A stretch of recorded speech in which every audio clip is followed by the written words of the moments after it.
The following podcast contains alcohol-enhanced conversations about alcohol, as well as a potential for discussions about other topics of dubious, disturbing, possibly offensive, but usually hilarious interest. The opinions stated herein are solely of the person stating them, and any endorsement of these opinions by any other party is not implied. Foul language is likely, but intolerant viewpoints are not. Listener intoxication is advised.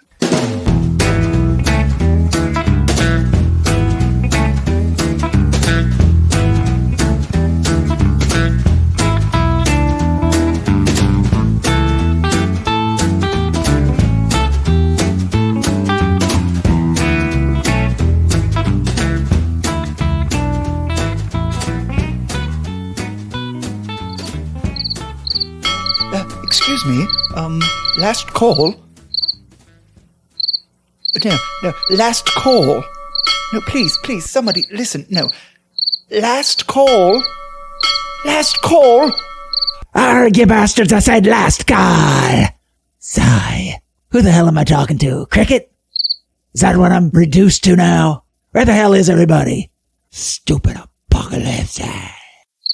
Hello and welcome to our semi-annual Last Call episode, Summer 2020 edition on the Whiskey Tangent Podcast. I'm Scott. And I'm Ed. So every 6 months, we recap the episodes that we released in the previous 6 months, brag about how many people are listening to us and where they are in the world, and then tell you about what's coming up in the next 6 months. And of course, there will be tangents. Always. But first, Ed's going to get us started off with his shout-outs. Right. So it's been a really weird last 6 months for us. Super weird. During our last call, which was 6 months ago, we were just entering the pandemic and the COVID and the lockdown and the quarantining and the sparkling isolation that we called it. And honestly, maybe I was just naive, but I really expected that when we were ready to do the next last call, this would be in the rearview mirror, but it's not. Yeah.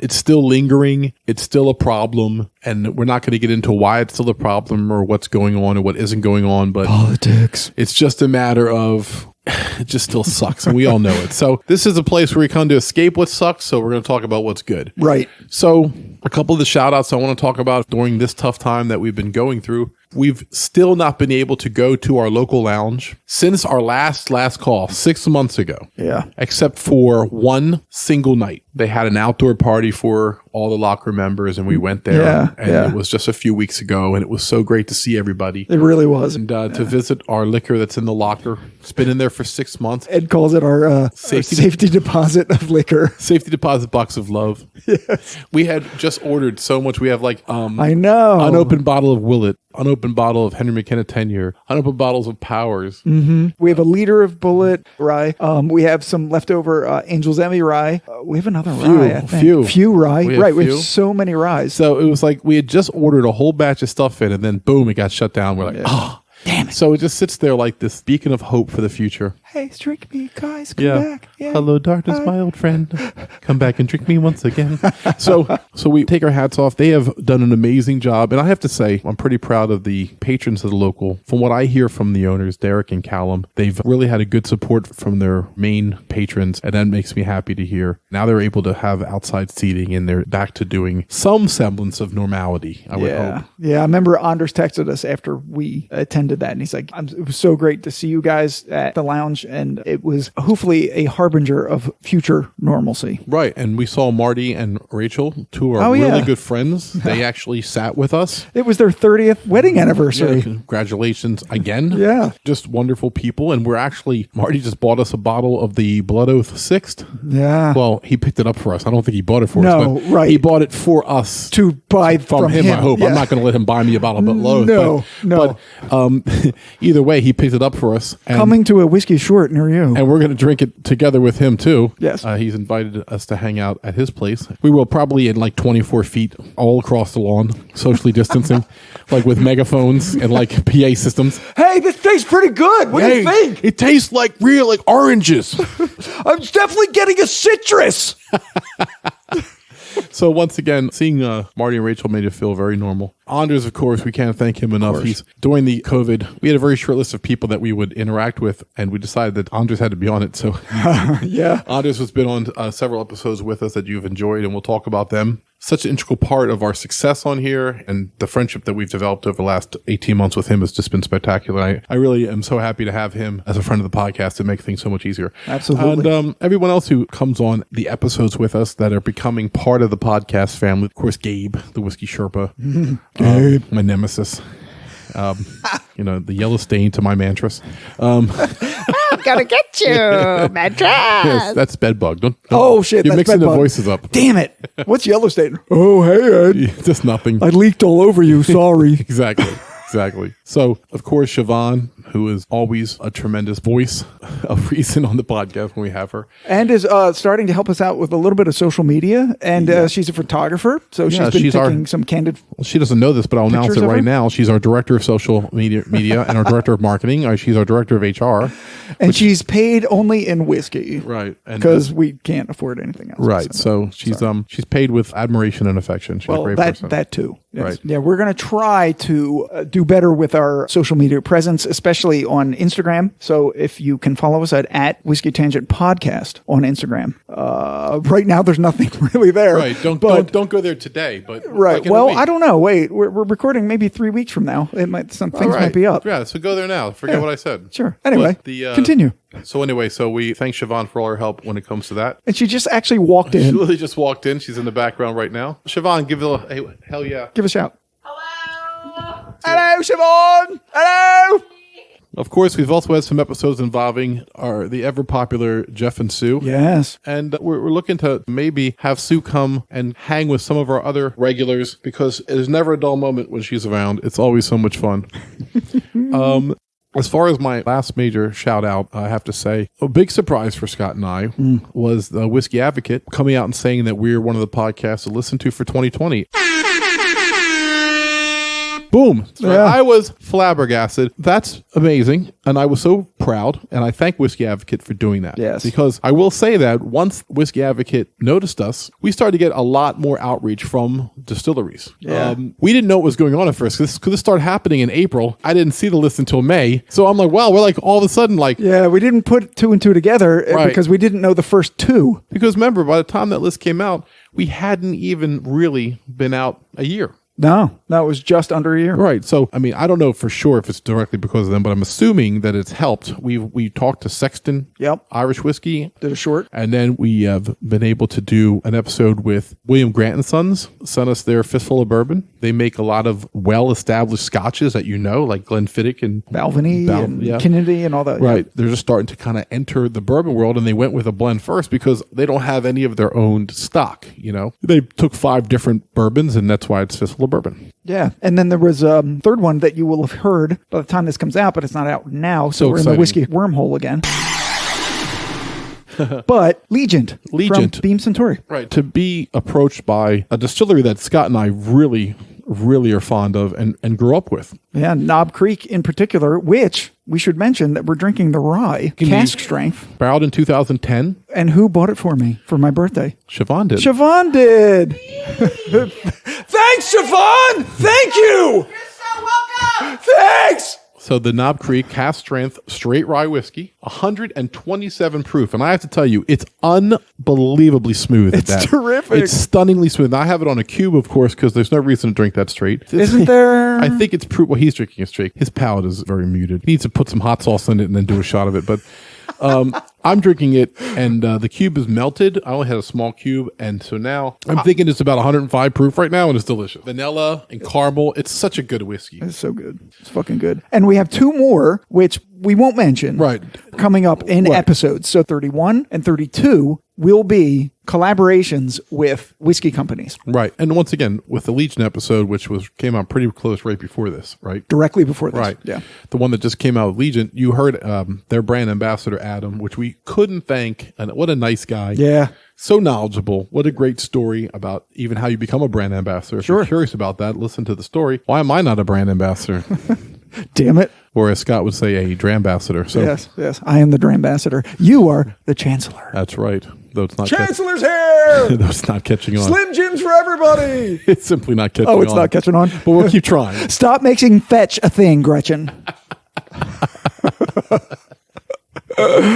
So my shout out. Are you done? Yeah, I Shout-outs? just want to say once again, Sure. again, thanks to Adam for being on. And I think it's going to continue our goal for the next 6 months to get more industry people involved in the podcast with us, more distillers and master blenders and have them come on and give us, insights that we don't necessarily have just being fans of the whiskey. Yeah, these are just regular people. Yeah. These are just people who also love whiskey, just like we do, just like you do. And they're not unapproachable. And Adam, in particular, was very willing to help put us in touch with other brand ambassadors in his own company. Right, because what he's basically said was, we want to talk about our product. Yeah. We want outlets for it. Yeah. It only helps them. Right. We're doing favors for each other, basically. Sure. They're making our content better, and they're educating us, but we're also giving them a platform for them to talk about what they want people to know about their products. Yeah. So my shout out isn't actually not a listener. Well, at least I don't know if he's a listener. But I want to shout out the person who provides 90% of our music. Okay. And his name is Kevin McLeod. Of the Clan McLeod. Of the Clan McLeod. There can be only one. Kevin McLeod from incompetech.com. INCOMPETECH.com/music.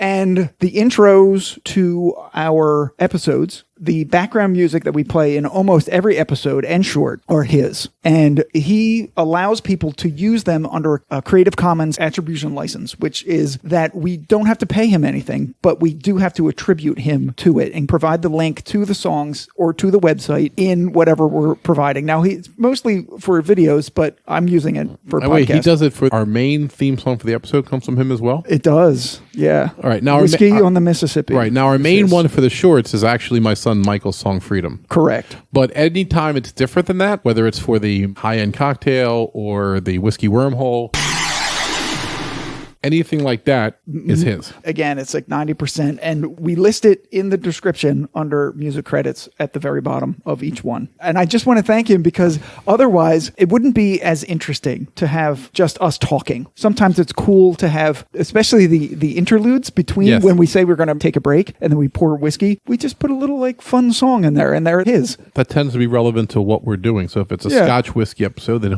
Scott will put Scottish music in there. And the fact this guy's so eclectic too. Oh, he like even in the Japanese one, like most of that is his too. Right. I would like to meet him. I'd like to meet and talk to him. He sounds like a very interesting guy. And and once again, it's amazing because Scott is so Scott. For him to find one guy that he can get 90% of the music from is startling. Like, because Scott has such a high standard for creativity and how he wants things to sound. So for him to be surprised, like, I can't believe I found stuff I can use again. Like, yeah, he's hundreds and hundreds of songs at all different genres, and you're able to go to the website and pick the genre that you think you want, and it comes like a dozen songs. And I just listen to each one, and some are appropriate, some aren't. Like some I just want as background music, some I want as interlude music between our takes. And the times that we've tried to stray from him. Oh yeah, some of the Prohibition ones I got in trouble for. Yeah, we had to change them over, but if you go on YouTube, it's still the original. They're still there. Shh. Shh. It's the Podbean that caught us, really. Okay, so I guess we can transition now into our listener demographics. Right, we're in the part where who's listening compared to where we were 6 months ago. Yeah. So if you recall, last time we had 24 countries had listened to us. Sounds about right. Now we're at 38. What? 38, bro. So in 6 months, we had another 14 We have another 14 countries. Do you know which ones that jumped on? Yeah. So the new countries are, in order of listenership in the past 6 months. Okay. Taiwan. Okay. 42 downloads. It's probably one person. Yeah, one person in Taiwan. Well, listen to 42. Hey, guy in Taiwan, you're still got 10 more episodes. Taiwan guy or gal, thank you for listening. Yeah. All right, and the rest of these are under 5 each. Okay. So. All right. All right, so I'm just going to say these in quick succession. Italy. All right. Switzerland. Wow. Hong Kong. Okay. Brazil. Nice. Singapore. Nice. Chile. Wow, we're now in 3 South American countries. I am so goddamn proud of myself. Japan. Oh. Russia. Wait, Russia's just getting on? Yeah, just getting on. I don't really know people in Russia. I've been to Russia. I didn't do a good job. You didn't. Poland. Okay. South Korea. Okay. Turkey. Nice. And the United Arab Emirates. Oh my God. Dubai, anybody? Yeah. Burj Khalifa. I cannot wait. Whiskey Tangent, live from Dubai, everybody. I'm Ed. I'm Scott. And makakak to all of you. That's racist. So with all of Okay. that, here's our top 10 of all time. All right. Right? United States, of course. Canada. It's number 2. Canada's number 2. Okay, that's interesting. Afghanistan. This is our buddy, Right, Brian. Brian. Who, Hello, Brian. Brian was in the National Guard. Hello, Brian.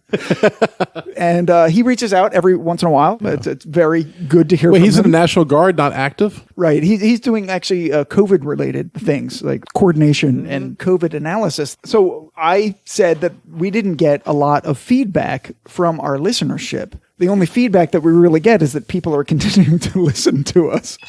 And he said that feedback was one of the hardest things about being in Washington, D.C. And so the only feedback that we ever really got outside of it's good was his colonel talking to make sure that we put the number product out correctly every day. So he's doing COVID and he's not even getting good feedback.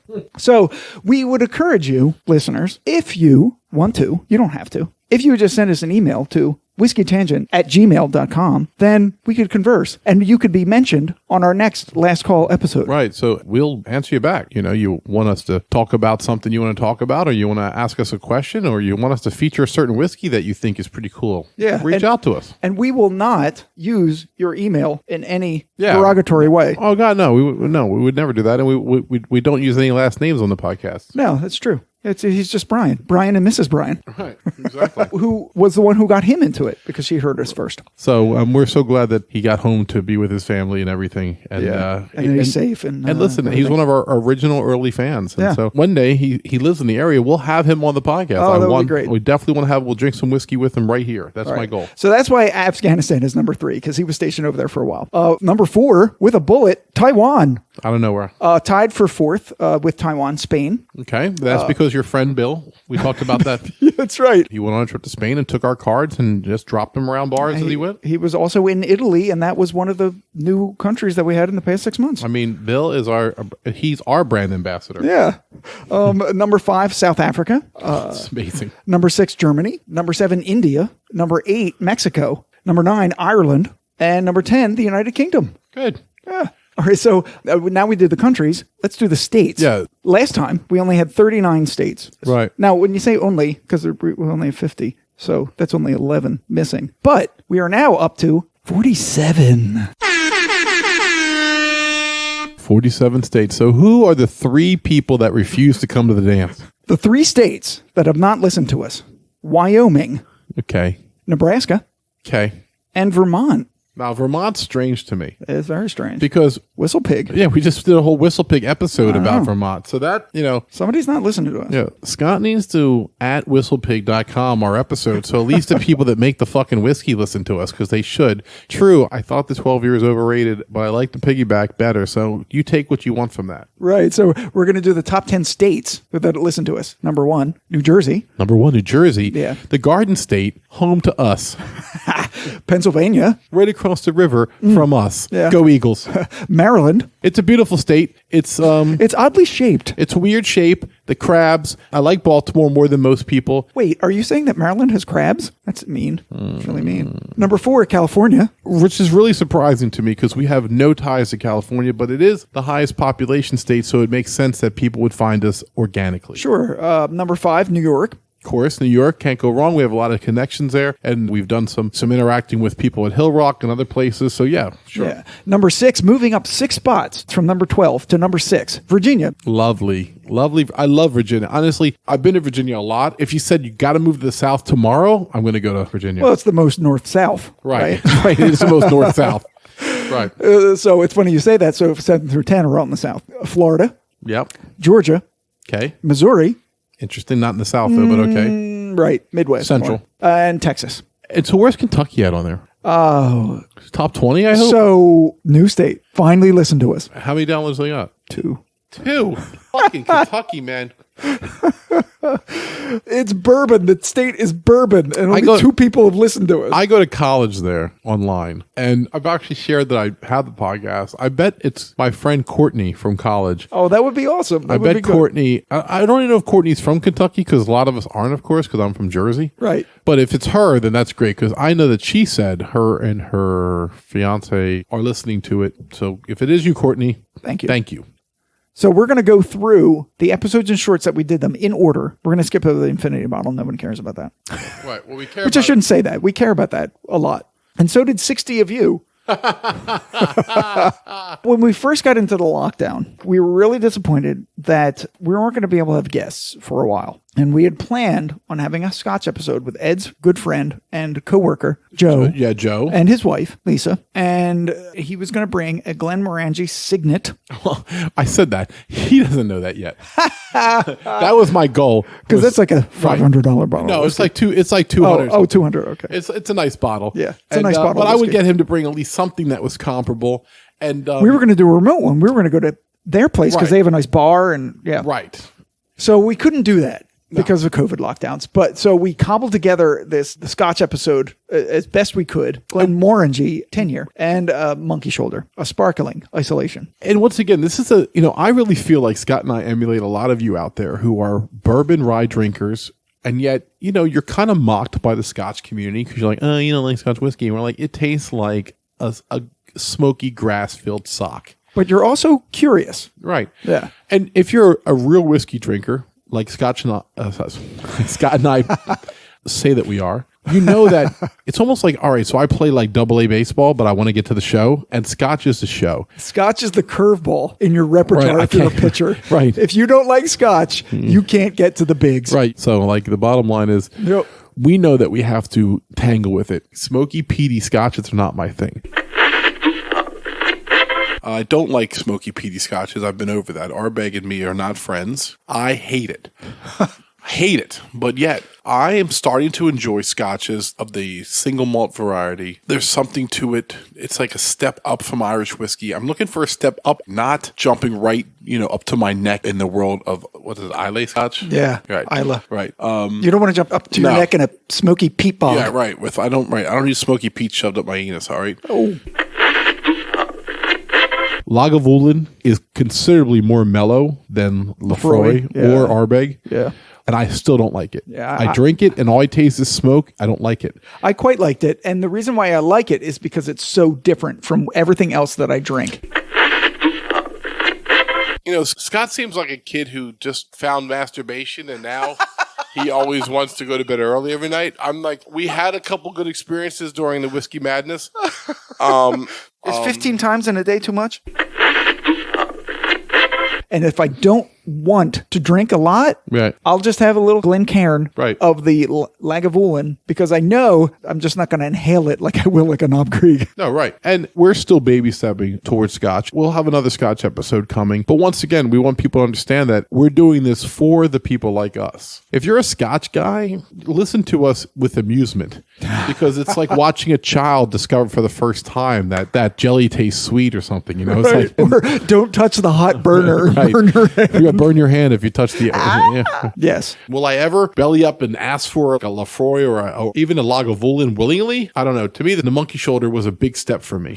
But if like you're at somebody's house and they have Lagavulin and maybe that's all they have. If that's all they have, I criticize them. But what if they're Scotch drinkers? I- You'd have one. I would because you have had one. I Yeah. would have one, but because I want to drink, Right. I would have rubbing alcohol. No, you wouldn't. I would. I'd have the green wintergreen antiseptic rubbing alcohol from the cabinet if that's all they had. No, you wouldn't. I would be like Scope Minty Fresh. Stop. I mean, Okay, I so- would not be happy. But listen, I will say this. If you have Chivas 12-year, I've completely changed on that. Normally, Yeah, I would yeah. not I'm not doing Chivas. But now, Right. from what we did with the Whiskey Madness and all that, Yeah. So a good segue into that. We did a short right after episode 23. We kind of did a Whiskey Madness bracket tournament like thing, but we did it double blind with high-end whiskey expressions. right, during Whiskey Madness, everything had to be $60 or under. We had a bourbon bracket, a rye bracket, a Irish whiskey bracket, and a Scotch bracket. Correct. And they all had to be under $60. And some pushed it a little bit. The green spot. The green spot was 60 Ish. right on the nose.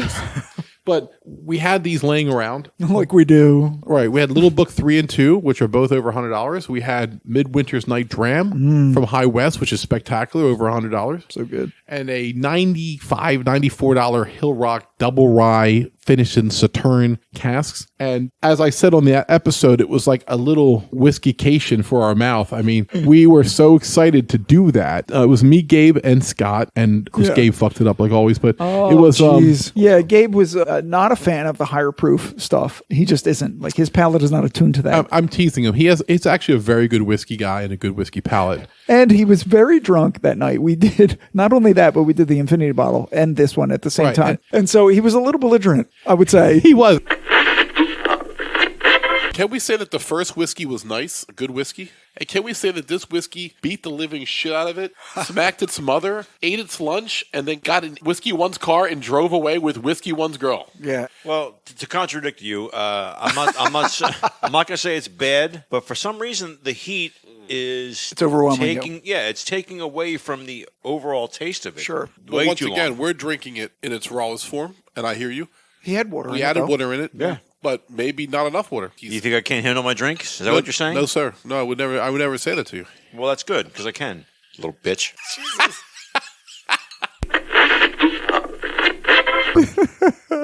Okay, so episode 24, our second episode by ourselves in lockdown. Real quick, though, Little Book 3-1. Oh, it did. Just saying, Yeah. because it was delicious. Though Gabe tried to ruin it. He tried. He tried to saboteur. He tried and He was a failed. saboteur whore. Ooh, a saboteur. All right, so episode 24. Sorry. No. So we wanted to do a second Weeder episode. We did originally episode 12 with Maker's Mark and larceny. And we wanted to do a higher end expression of that. But we couldn't find larceny cast strength. However, we were fortunate in that locally, we have a liquor store near us, Benash, that we've mentioned many times. Yep. They did a partnership with MGP. Yep. To create their own weeded bourbon expressions that were also cask strength. All right, Rich and Billy over at Panache. We have a great relationship with them. They're wonderful. If Rich is there, you're good to get 3 or 4 half shots in you to start your day. It's a Right. So not only did he take us into his back room and let us rummage through all of his whiskeys, he softened us up by giving us 4 tastes of different Irish whiskeys that he just happened to have open at the same time. Just enough to get our flavor in our mouth going, I want some whiskey. And then turns us loose in like a candy store. He lowered our inhibitions and then let us Rich loose. is the best. I went in there to buy some stuff, and they're like, hey, come over here, Ed. We have our own weeded bourbon. And I'm like, okay, I'll try your own weeded bourbon. Yeah, how good could it be? Yeah, I It mean, can't I'll be that humor you. good. Ew.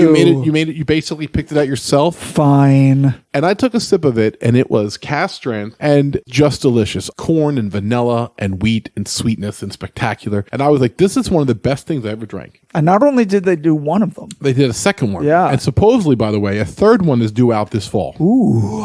That's the rumor I've heard. Nice. So as this is coming out, start looking for it at Benash's. It could be there. If you're in Jersey, South Jersey. Right. Sorry, everybody else. But anyway, so we were able to compare the Maker's Mark cast strength with the Weeder and the other Weeder, and it was just a great episode. All right, so the second barrel, it's the same mash bill. It's 2 points higher proof, but it's a different barrel. So It's a completely different barrel. I'm looking at the bottle side by side, and they look exactly the same. The color, I can't discern any difference between the color of the two. no. No. It's amazing. No. No. No. It's amazing. No. No. No. It's amazing. No. No. No. It's amazing. No. No. No. It's amazing. No. No. No. It's amazing. No. No. No.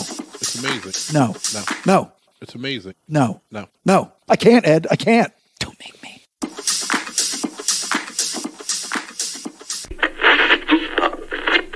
But the real underlying message there is that get your eyes out there if you're a whiskey drinker, because there could be liquor stores or even restaurants or even private groups like the South Jersey Bourbon Drinkers putting out amazing whiskey product that is one of a kind and there and then gone. So I can only imagine how many great whiskeys are out there that we're missing. We're missing it. Speaking of great whiskeys that we're missing, the next thing that we did after that was the Blanton's Quick Taste, in which our research, we discovered, Yeah, it was shocking to us. shockingly, that there are several expressions that are served only in the Far East, mostly in Japan, that we cannot get. And no one will tell you this. Right. That Blanton's was originally created for the Japanese market.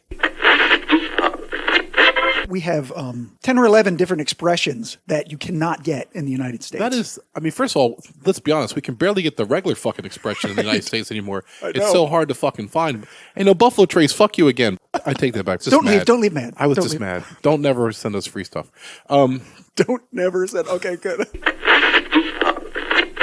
It's stunning, the research we found out. And I love watching people hate on Blanton's like it's not a good bourbon. It's a great bourbon expression. The problem is it's not a great bourbon expression for $90. It's a great bourbon expression for $55. Right. All right. I mean, I read the hate on Blanton's and I just laugh. I'm like, some people, they just can't chill. Like, they have to show how articulate their palate is. Like, oh, I know everyone else likes Blanton's, but it's really just pedestrian to me. You know, have you had the Pureless? Right. There's always going to be people who say, conversely, they were there when Right. the original. So, I was into Blanton's like 10 years ago. You're into Blanton's now, lame. Right. Now I'm into Peerless. So if you're not drinking that, then. Right. I always go Metallica Black Album. All right.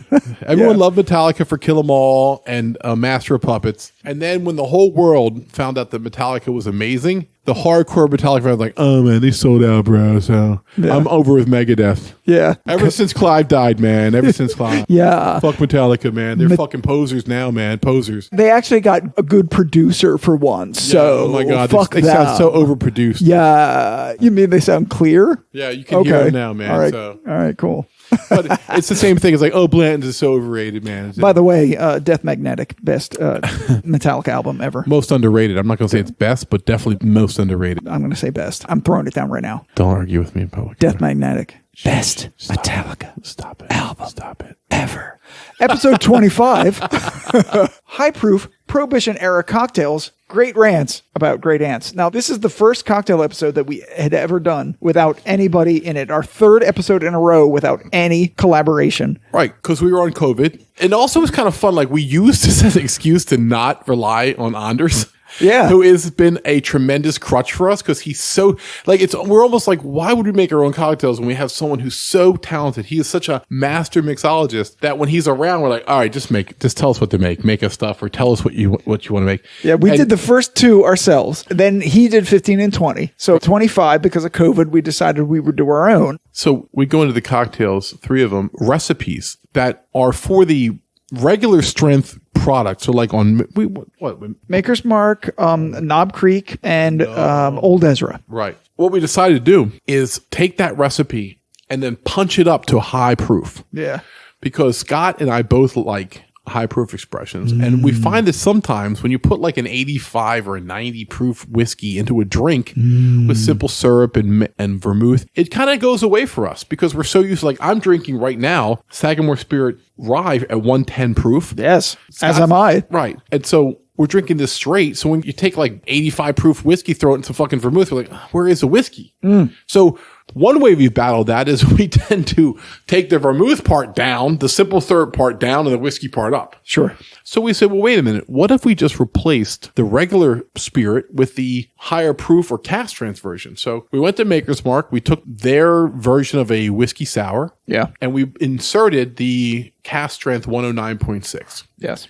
Then we made a bullet sour because we didn't really like the Maker's Mark. Right, we didn't like it on stuff, but we had some bullet bourbon around that was barrel strength at 125, which is so fucking hot. And we put a little less simple syrup in it and a little less lemon juice, and it was fucking way better. Okay, folks, so here's what happened. We're not doing the scofflaw just yet. Just yet. So Ed convinced me to make a single drink that we split in half. We're using high proof bullet bourbon barrel strength 125.4 proof.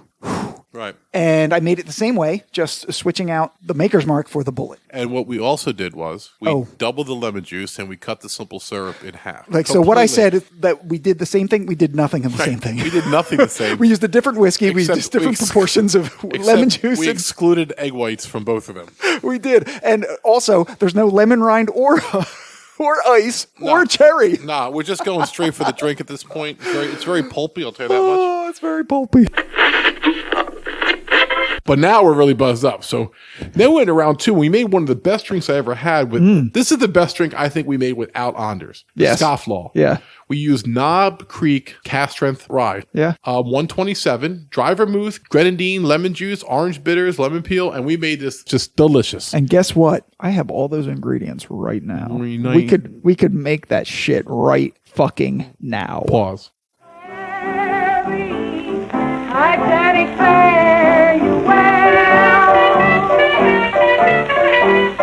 When Mr. Hester kissed his wife goodbye,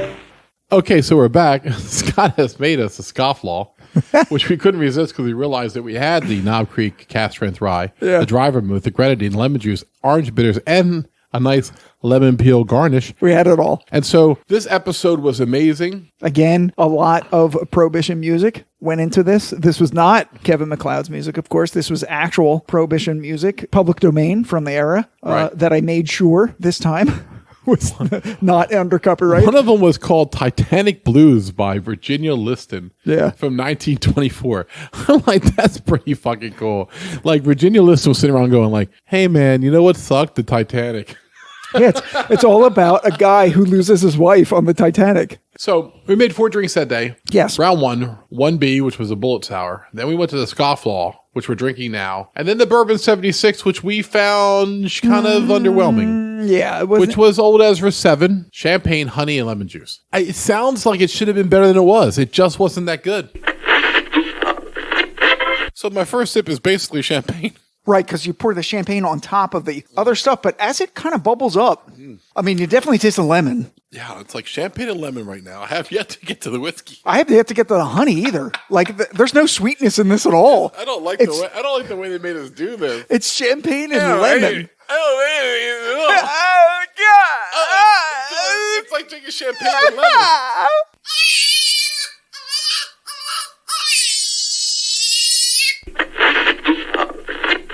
I appreciate the effort that they put into it, but it just didn't work. I think it might work for the original thing, which was sure. Gin or vodka. Was it gin? The French 75 is a legitimate drink. It was originally cognac. I think people drink it with gin now, and it's a good drink. The Bourbon 76, no. Yeah, the champagne, it ruins the whiskey for me. It just didn't work. Yeah. So if you've never had a Scofflaw, go back and listen to the episode. And I'm telling you right now, everyone will love it. It's quite good. The Scofflaw was definitely the great find from that. Definitely. Yeah, so the next thing we did was the Widow Jane Decadence Quick Taste. This was a whiskey that a friend of ours was drinking one night on his deck, and he sent us pictures of it, and we're like, oh, well, that sounds amazing. It was a small batch whiskey, finished in maple syrup barrels. Right. And I tell a story of my first night walking into the local pub, and Lisa was the bartender, and I said, hey, make me something I've never had before. And she made me a Widow Jane, not with the Decadence, but just with the regular bourbon Manhattan, which was delicious. And I thank Lisa for that. That was my first experience with the local. And of course, I've gone on to become a permanent member there.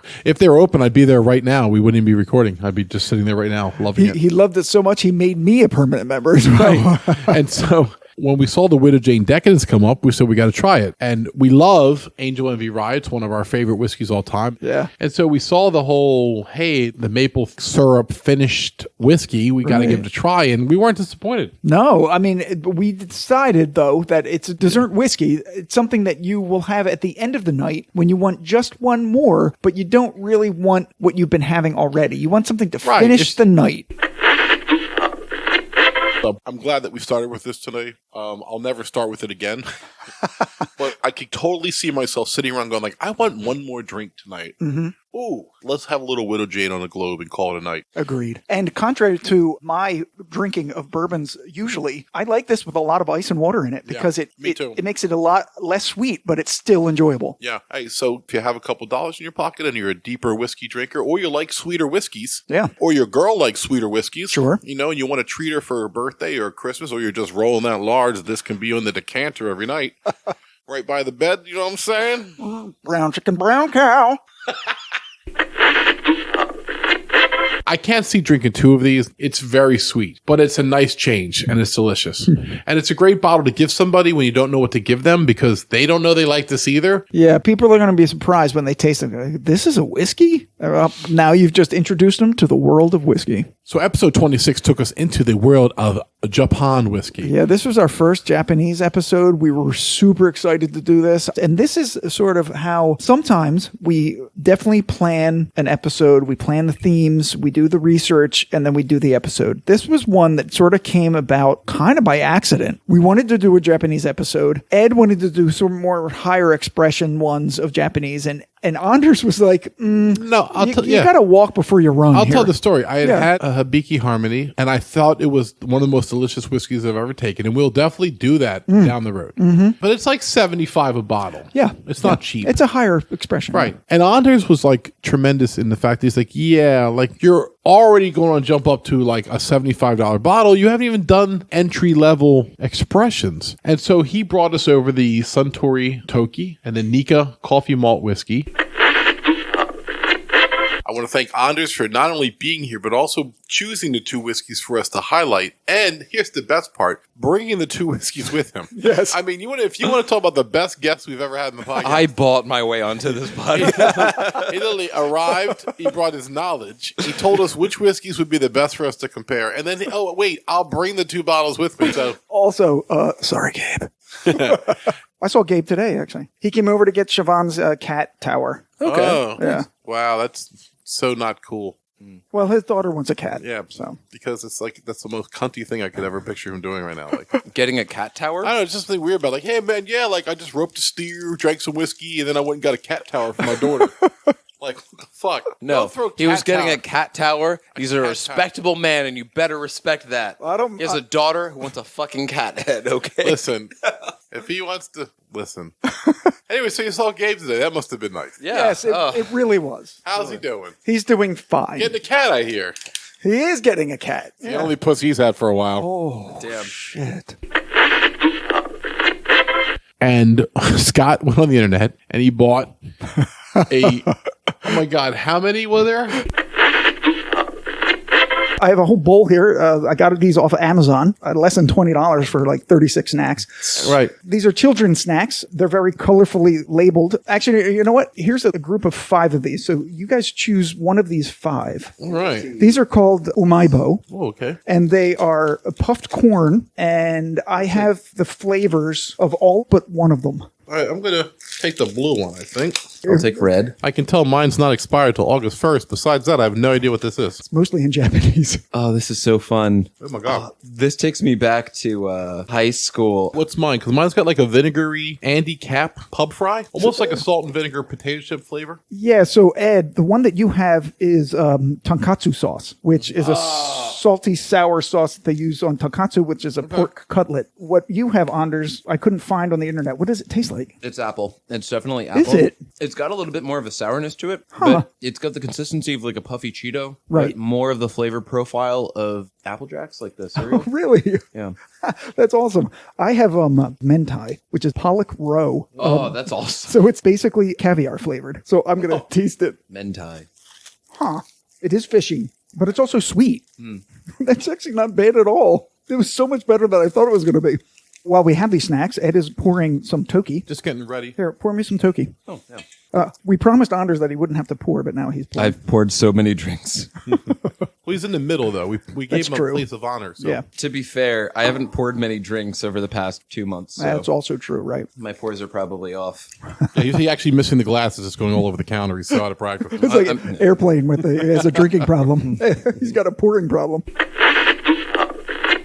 And we just tasted whiskey and we ate these Japanese snacks in between. The music that I was able to get for this, it's one of my favorite episodes that we've ever done. It is one of the best episodes we did, bar none. It is a completely new frontier for us. They've been making good whiskey in Japan going on 100 years. Yeah. And because of Anders' influence, chose 2 expressions that really highlight the approachable Japanese whiskeys that are out there. The Suntory whiskey, which of course is part of Beam Suntory, is made just for America. And it is a light color. Very and it light. tastes very similar to Green Spot. But yet Yeah. it's only $35 to $38 It's a bottle. cheaper. Yeah. And it has a definitely Scotch finish to Yeah. it. It's got that spicy barley finish. Again, though, not smoky. Not at all. If Not it- peaty, not smoky. Very approachable. Yeah, if you're a bourbon or rye drinker and you're a little bit intimidated by Scotch, Right. we suggest maybe take a side trip to Japan and try some of their expressions because they're going to be sort of a Scotch light.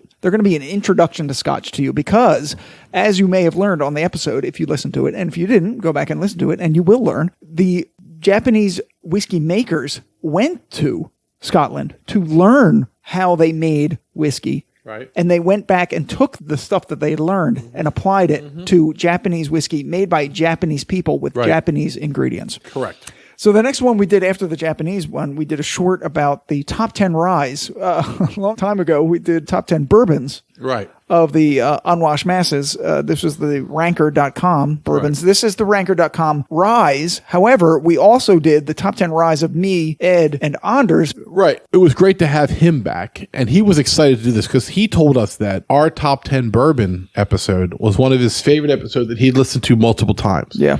We talked about the top 10 Rise that we felt. Right. We each voted for 3, and then we chose, of course, Bullet. And then that was the 10. Right. Yeah. And then we ranked them. And then we had arguments about the ranking. Number 6, Bullet. No surprise. Well, maybe it's surprised that it's number 6, but there's no surprise that it's on this list. Yeah, I'm surprised that we didn't find a way to make it higher. This was the one argument, I think, that we had. Right. It won our Whiskey Madness tournament to great consternation, I think. Yeah. By us, and we picked it. Right. Yeah, and we were surprised. You know, this is going to push getting a free bottle from Tom back probably a couple of months. We already got one free bottle. Right. That's true. We're ahead of the game. Right. Well, we're not, because we buy a giant bottle like once a month. But we're like really getting into Rise. I was probably person to get us into more Rise than Ed was. Ed does prefer sweeter bourbons, but I'm sort of dragging him, kicking and screaming. He's actually nudging me because... Okay, nudging. Okay. I mean, I do like Bullet Rye. I was the one that put the few rye in our locker. Yeah. Because I like it. I drank the Calf Strength Rye tonight. I'm drinking a Scofflaw, which is made with rye. You almost totally finished yours, and I haven't even started. You know me. Yeah. So we talk about how... Gulp. I used to be king in this country, and it was Prohibition that killed it, and it is getting stronger and stronger. Yeah. Whether it's with Sagamore in Maryland or Whistle Pig in Vermont, Yeah. or Basil Hayden Dark Rye, Basil Hayden Caribbean Rye, Basil Hayden Rye itself, Knob Creek Rye, Knob Creek Calf Strength Rye. So what we've seen is a whole rye resurgence as the country has started to move back towards rye whiskey. Right. This was really the impetus for us doing the episode 28, the Rye Surgeons, with the Whistle Pig and the Sazerac Rise. But the next episode that we actually did, episode 27, was coming out around 4th of July. Right. And we had Jeff on for the previous 4th of July episode, which a year ago, which we focused on Jefferson. Right. So we decided to focus on a single distillery again, this time the James E. Pepper Distillery. Right. And then specifically the 1776 bourbon, and we decided to pair it with the rye. 1776, it made sense for the Independence Day. It's fucking named 1776. It's not like me and Scott went out on a limb here. And I'll tell you right now, before we even get into the episode, what a fascinating guy and story. Oh, yeah. And I have no idea what he put out as a whiskey. It certainly isn't the shit that we drank on that episode. I'm not finishing this, and that's happened maybe 3 times in our whole podcast history. That's kind of amazing thing. That I'm you not said that. finishing it. I agree. It's very pedestrian. There's nothing special about it. More importantly, it leaves a shitty aftertaste in my mouth. I don't want it in my mouth anymore. Yeah, wow. This is Yeah, I take this out of my mouth. It's not. Yeah, it's not. It's a little better with ice and watered down a little bit, but it's still not something that, as Ed said, ever going to order or enjoy. Wow. You know, I was wondering what would make a liquor store owner not carry a matching pair to the rye. I mean, everyone has both if you're going to have them. Right. He's so right. And he's like, I don't care for the bourbon. Bourbon's not good. The rye's good. Wow. So we'll see if he's right. Yeah. Because the bourbon wasn't good. Yeah, it was so, not. Billy... If you're listening. Billy, if you're listening, if you're doing your job and listening to my podcast like I've asked you to, Billy's from Benash. And Benash, and we've talked Billy about from Benash yeah, said we've talked about that the before. bourbon's not very good. I think that he would be okay with me saying that. James E. Pepper's been dead since 1906, so I think he's probably not going to deal with it. And we'll highlight that. Right, his death is actually kind of interesting coming up. It is. Because right now it's like the death of my taste buds are celebrating. I poured that half a bottle of bourbon down the sink. Only time in my life that I've poured bourbon out. Honestly, it was the most surprising moment in the whole podcast history. Now, the rye was not my cup of tea. Yeah. However, Yeah. it was unique, incredibly spicy. Yes. So there's people out there, those people who like the ghost pepper sauces and shit like the world. Sitting to the right of you right Scott now. liked it. He thought it made an amazing cocktail. Oh, no, I drank it straight. If you like a spicy rye and not a lot of sweetness, you're going to love it. Yeah, so when we did that episode, since we were so put out, because Jeff and Sue were on that, and they agreed with me and Ed on the bourbon, and they all agreed with Ed on the rye. I was the only one who liked the rye, so only one person, me, liked one of the whiskeys. So we were like, well, let's try to save the podcast. So we did some jokes. Ladies and gentlemen, welcome to Bunghole's Comedy Club, where we give you the very best in whiskey-centric comedy. Please silence all cell phones. Boo. Abide by your 6-drink minimum. Dicks. And remember to tip your waitresses whenever they decide to show up. Wait, they're waitresses? And oh, do we have a show for you tonight. Now presenting the comedic stylings of the Whiskey Tangent podcast co-hosts, reading random whiskey jokes off the internet. You suck. Right. Listen, it was fun. Fucker fish or not. So Jeff and Sue, at the same time, they came and we recorded what we thought was going to be a short. Right. So Jeff had found this amazing whiskey that had been distilled in honor of Halley's Comet in 1986. Right. His father passed away, and he went into his dad's liquor cabinet, so to speak, and there it was. Well, I grew up in Blackwood, New Jersey, Yes. and my entire life, my parents had a bar in the back of the house. And one party, my one cousin's husband, who was a bartender, came and gave him this bottle. And this was 1986. Wow. Just released for Halley's Comet, which was coming that year. Yeah. And he gave it to my father. Was your father a whiskey drinker? Not really. He was a gin drinker. Explains why it's not open. Right. So it went right under the bar, and where it sat next to God knows what they used to drink. Right. Like blackberry brandy and all kinds of shit. Rock and rye. Seriously. It was the 80s. has Kahlua. Everyone's gone through like their parents' like old cupboard, of Yeah. liquor. And it's like It's just terrible. It's It's awful sad. stuff. So bad. Sad liquor. Like Yeah. it's like peach schnapps. Like amaretto. Yeah. Yeah, lots of amaretto. Yeah. The Di Serrano with the old brown bottle and dust. So real quick, the Halley's Comet whiskey was put out with 13 different expressions blended together, of which the youngest was 12 years old. Some were older. So it was 13 different scotches blended together in 1986 and bottled. But the youngest one was put into the barrel when Scott and I were like 6. Yeah. So no one had tasted this whiskey, No. this particular bottle of whiskey. The plastic was still on the top. Right, for 46 years. Right. So again, it was going to be a short. So our shorts are usually less than 20 minutes. Correct. We recorded so much good stuff because Jeff had brought fun facts about 1986 and I had done the same research as well. So when I distilled it, right? It was still like 35 minutes. Right. And there's no way, even though this podcast is ours and we can do whatever we want. Correct. There's no way that we're going to call something that's 35 minutes a short. 'Cause Right. it's just dumb. Right, and it was an episode. So we named it something that we've already been talking about, Right. being in the whiskey wormhole. Correct. Whereas we're recording something that comes out after the thing that we're talking about. Correct. I think that's right. So Yeah. we call it whiskey wormhole.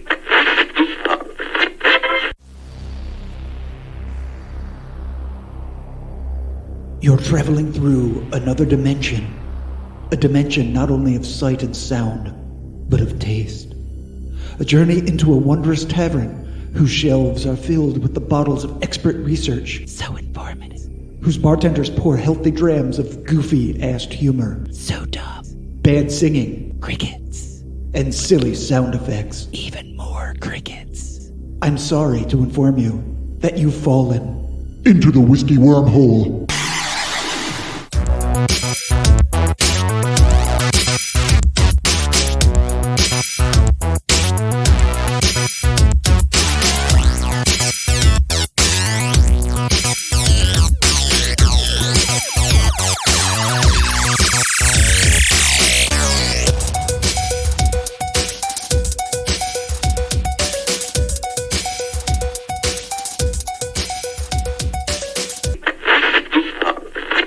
So we decided that once a year, we're going to find some singular expression. Or twice a year, or whenever we do it. Or whenever we do it.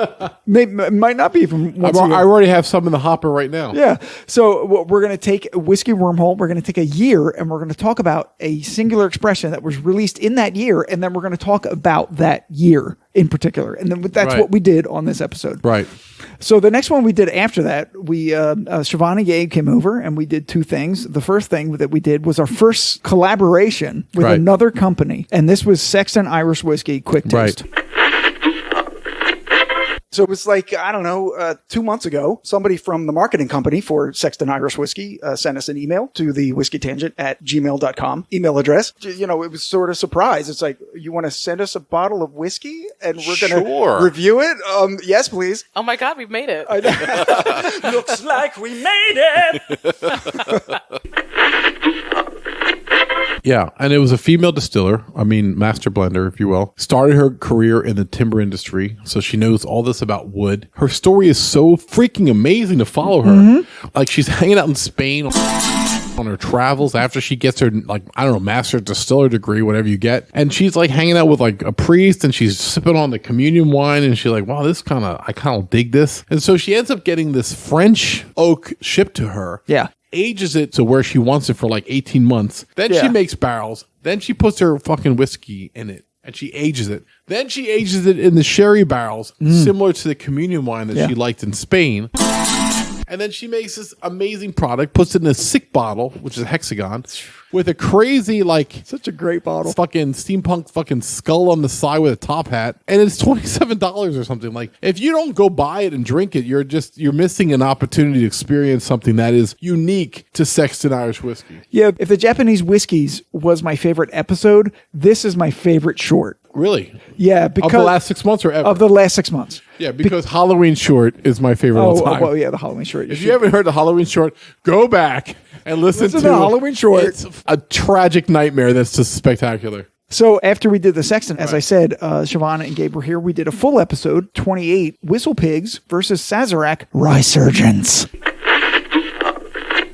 So what do you want to do first? Do you want to do a little bit about the history and the resurgence of the rye surgence, as I coined it? Or do you want to get into the Sazerac and then the Whistle Pig and do the history later? No. Let's do a little bit of the history, and then we'll do the Sazerac first, and then we'll save what I hope to be the best for last. All right. Thank you. Oh, God, I forgot her name. Saving the best for last. Siobhan, help me out. Is it Natalie? No. Saving the best for last. Oh, forget it. Is it Whitney Houston? It's on the tip of my tongue. She was Miss America. Vanessa Williams. Vanessa Williams. There we go. Dang. Saving the best for last. That's right. Ed, you don't remember? You remember that song? I just don't know why you work so hard for that. I'm confused. Wow, because there's editing. Well, because she was a one-hit wonder and she also appeared in Playboy. Whoa, slow down. One-hit She was wonder. not a one-hit wonder. Pump your brakes. Raise your hand if you've seen her in concert. Wow. How'd I know? Wow. How'd I know? There we go. Open up for Luther Vandross. Wow. Oh, wow. You saw two. Wow. I got laid that acts. night. If you did not get laid that night, there was something seriously wrong. Ed, see? That's why I tried so hard. Exactly. Right. We believe it's taken a full century for American whiskey to come back to where it was before Prohibition. Very sad. Particularly rye. Rye was beat down tremendously. They weren't really included in the 6 distilleries that were allowed to stay open. They were almost not. all bourbon. Yep. And the reality is that what we're seeing now, rye is starting to make the move. Now, I feel that rye has the biggest upside. Bourbon is kind of what it is. We already see it. But rye is going to continue to expand. Yeah, I think so too, because bourbon absolutely renaissance has come out in the early 2000s. And what happens is people just kind of get bored with the latest thing and they want to have something different. And rye is different. Right. Rye is historical. It's forgotten. A lot of bartenders and drinkers were like, I want to try something new. So a lot of bartenders were like, well, let me put a rye in this cocktail that usually has a bourbon in it and let's just make something new. Right. And, we were a little bit disappointed in the 12-year Whistle Pig, $115. Yes. And then I introduced a bottle of the Piggyback, which is 6 years old and like $45. And Scott and I both thought that the Piggyback 6-year was actually pretty good. Yeah. For $45, I'm going to take the Piggyback all day long. Yeah, sometimes you can't escape Right. the taint, if you will, that the price of the whiskey puts on the taste of the whiskey. No, I hear you. And we want to taste the Thomas H. Handy from Sazerac, and we will. Yeah, we have I a promise little you, bit. We were very lucky to get. Foreshadowing. We Yeah. have some. We will taste it, and we'll bring it up in the future. And we're going to compare it to the Sazerac because that's the up expression of Right. that. So The next short episode was a quick taste for a fistful of bourbon. another collaboration. William Grant and Sons, a very famous Scotch distributor. Very famous. But they have some iconic Scotch whiskeys. Yeah. And they decided to do what you do when you don't have a field of corn and rye to pull from. They sourced their whiskey and they took 5 of them. So this kind of just drives home the whole concept of blends, Yes. right? Fistful of Bourbon is 5 different bourbon barrels.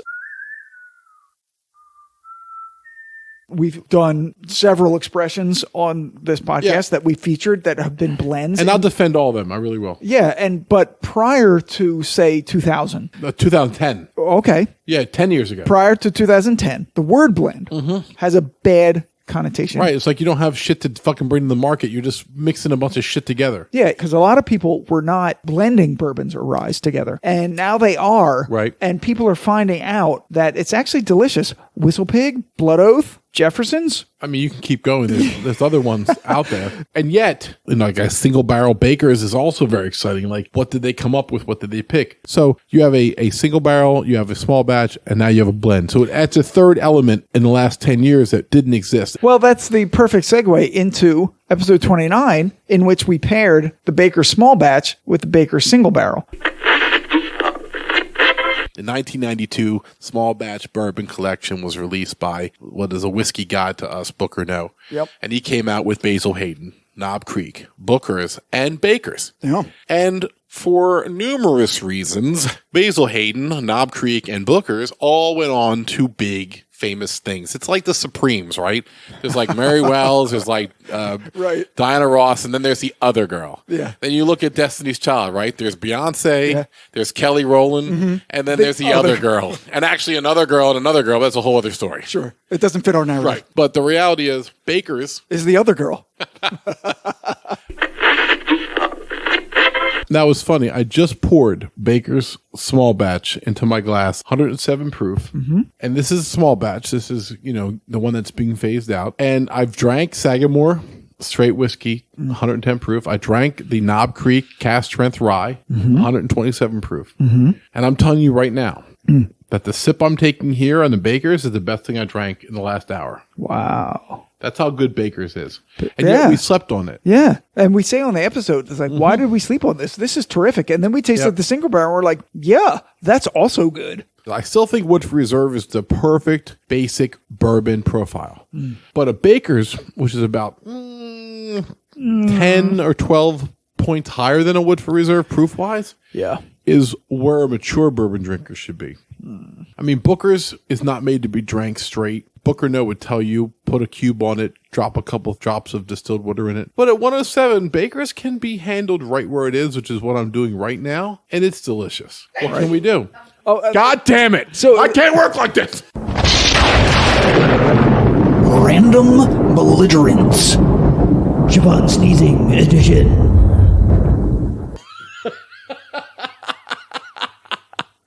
So the next thing we did after episode 29. Yeah, what did we do for that, Scott? We did the quiz key. Oh, yeah, that was fun. With you, Anders, and Gabe, because you had never won before.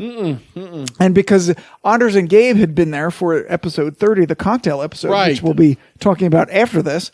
This was a quiz in the hopes that you might win one of these quizzes. Right. And I fully admit the advantage. I was at all the quiz keys. Right. Gabe was at half. Anders was at half. Yes. The ones that included them. Yeah, but you know what? They should be fucking listening. They should be. Those two guys should be listening to every episode. They should. They've been on the podcast. They should be listening to all of them, especially the ones that they were in. Right. Which is what the questions were about. I think Scott threw me a softball here. I think maybe I did.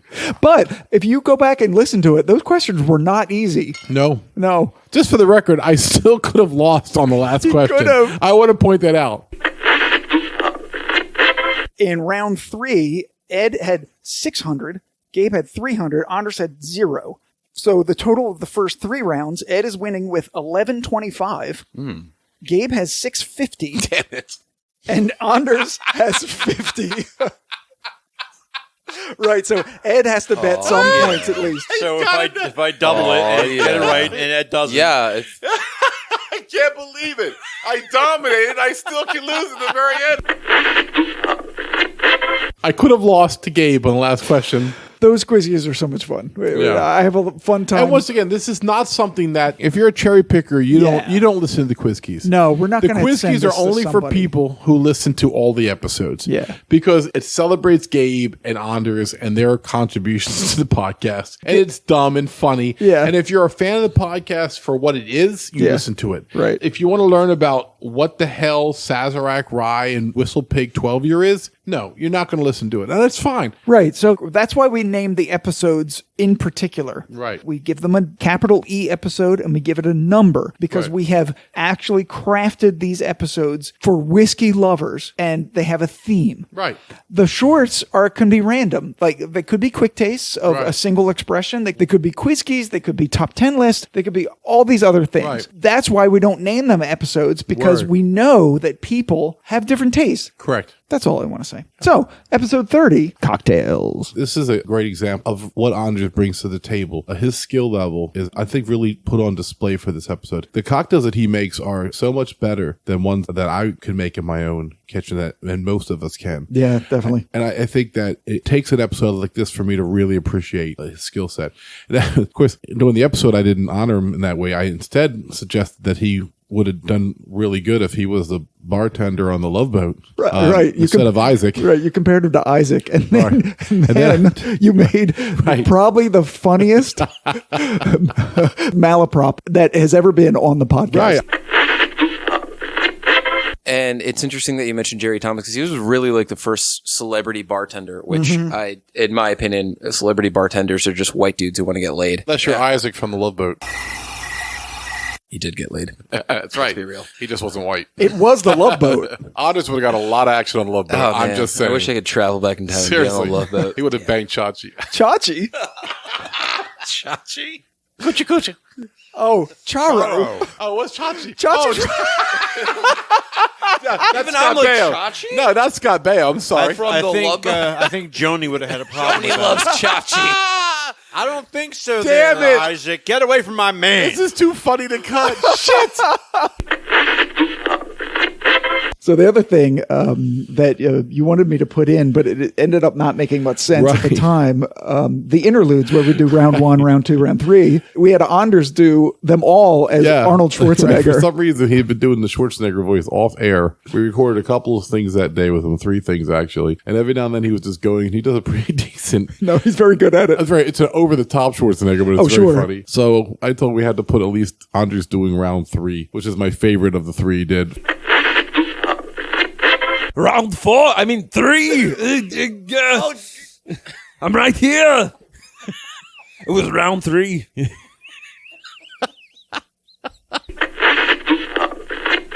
So there's one other funny part that I thought is where I just randomly go off at Scott for not owning a absinthe atomizer. Yeah, you're very mean to me. Scott's so buzzed up he just takes it. I was fine with it. Goes about his business. It was really funny. We recorded 3 things that day. We recorded the Quizkey, the cocktail episode, and then Legent, the Legent short that just came out last week. God, it was such a pleasure and an honor to talk to someone like pretty high up, I guess, in the Jim Beam company, brand ambassador Adam Harris. Yeah, the senior brand ambassador for Beam Suntory. And I mean, he's the nicest guy to talk to. Yeah, really nice guy. We had a really good time with him. So, how long have we been recording? Oh, like 2 hours. Right. We're like 2 hours. Scott will drop this down to about an hour. Honestly, though, our last calls are always long. They're for our true fans. Nobody casually clicks on the last call. So let's talk about a little bit of what's coming up. Yeah. On the Whiskey Tangent podcast. Exciting. Love. Foreshadowing. Exciting and new. Come aboard. We're expecting you. On the podcast. The podcast. Drinking whiskey and getting drunk and getting not paid to do it, but still it's fun. Okay, so we're going to have an Infinity. The Infinity bottle's done. We're waiting for Gabe's schedule to open up, or else he would have fucking had that already. Don't get me fucking started. Okay, all right. The Infinity bottle's done. All right. It's exciting, and I can't wait to taste it. But I can't taste it because Gabe has shit to do. Don't even hear We're going to do a episode with Barrel. Jeff is coming on to do an episode with Barrel. Jeff's going to do that. We're going to do our absolute first tour of the United States. We're calling it the United States of Whiskey, and we're going to take a state and we're going to highlight at least two, of their small craft distillers in that Right. state. So the first state's coming up is Tennessee. Right. Every state has a distillery. New Jersey has several. Try to avoid like the most gigantic ones. Yeah, we're not going to do Kentucky. Sorry, Yeah, Kentucky. like Kentucky, You're we too got big. it. You make whiskey. Yeah, we know that. We got it. Okay, we're gonna do a bourbon barreled wine episode. Yep. Because last year we did a bourbon barrel beer. We were also going to do another bourbon barrel beer episode. Correct. Because there's like hundreds of those. We're gonna do another ladies' night cocktail. Are we? I didn't know about this. Yeah, but we're gonna do it holiday edition. All right, but the girls are coming for the wine one too. The girls are coming for the wine, so we're gonna have different ladies. Oh shit.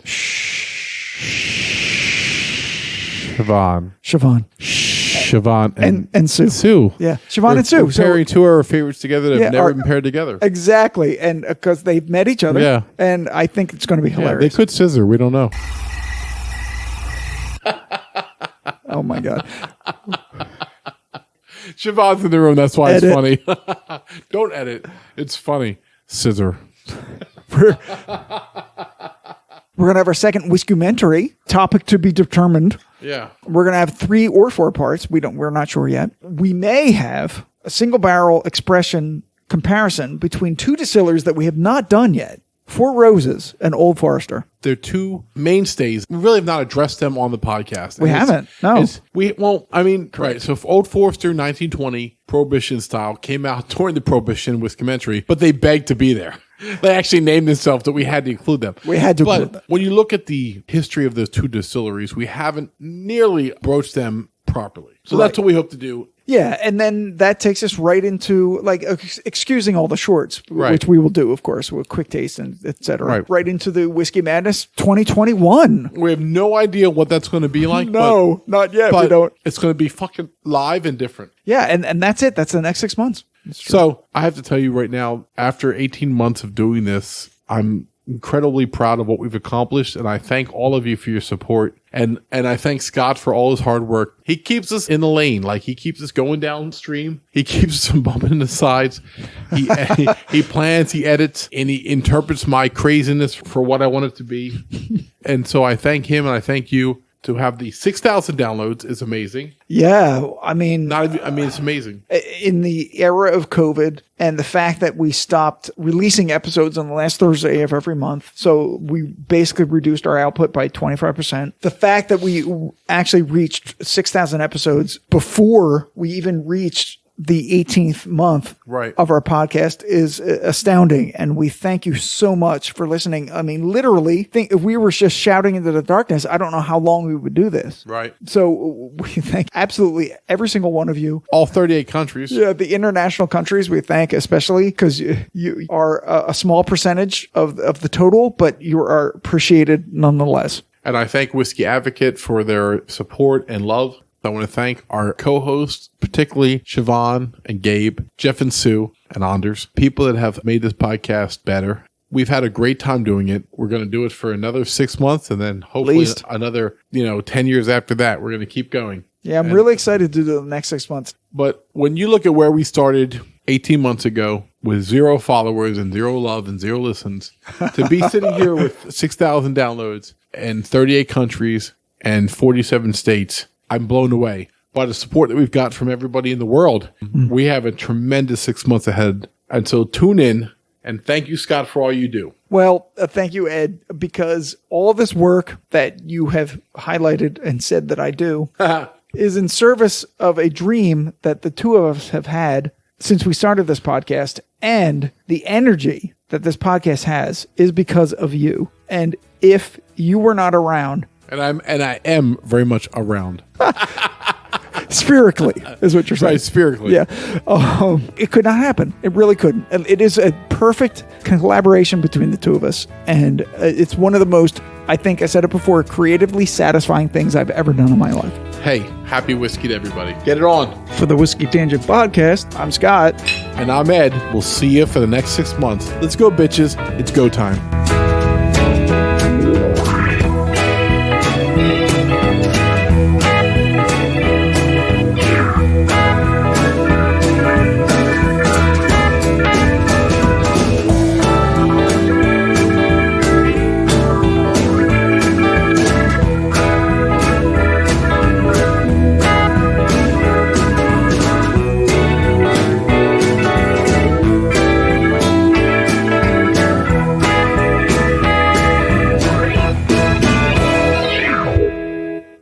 If you enjoyed this podcast episode, be sure to check out our next episode, which is way better than this one. Oh, yeah. Also, follow and like our Facebook page at facebook.com/Whiskey Tangent.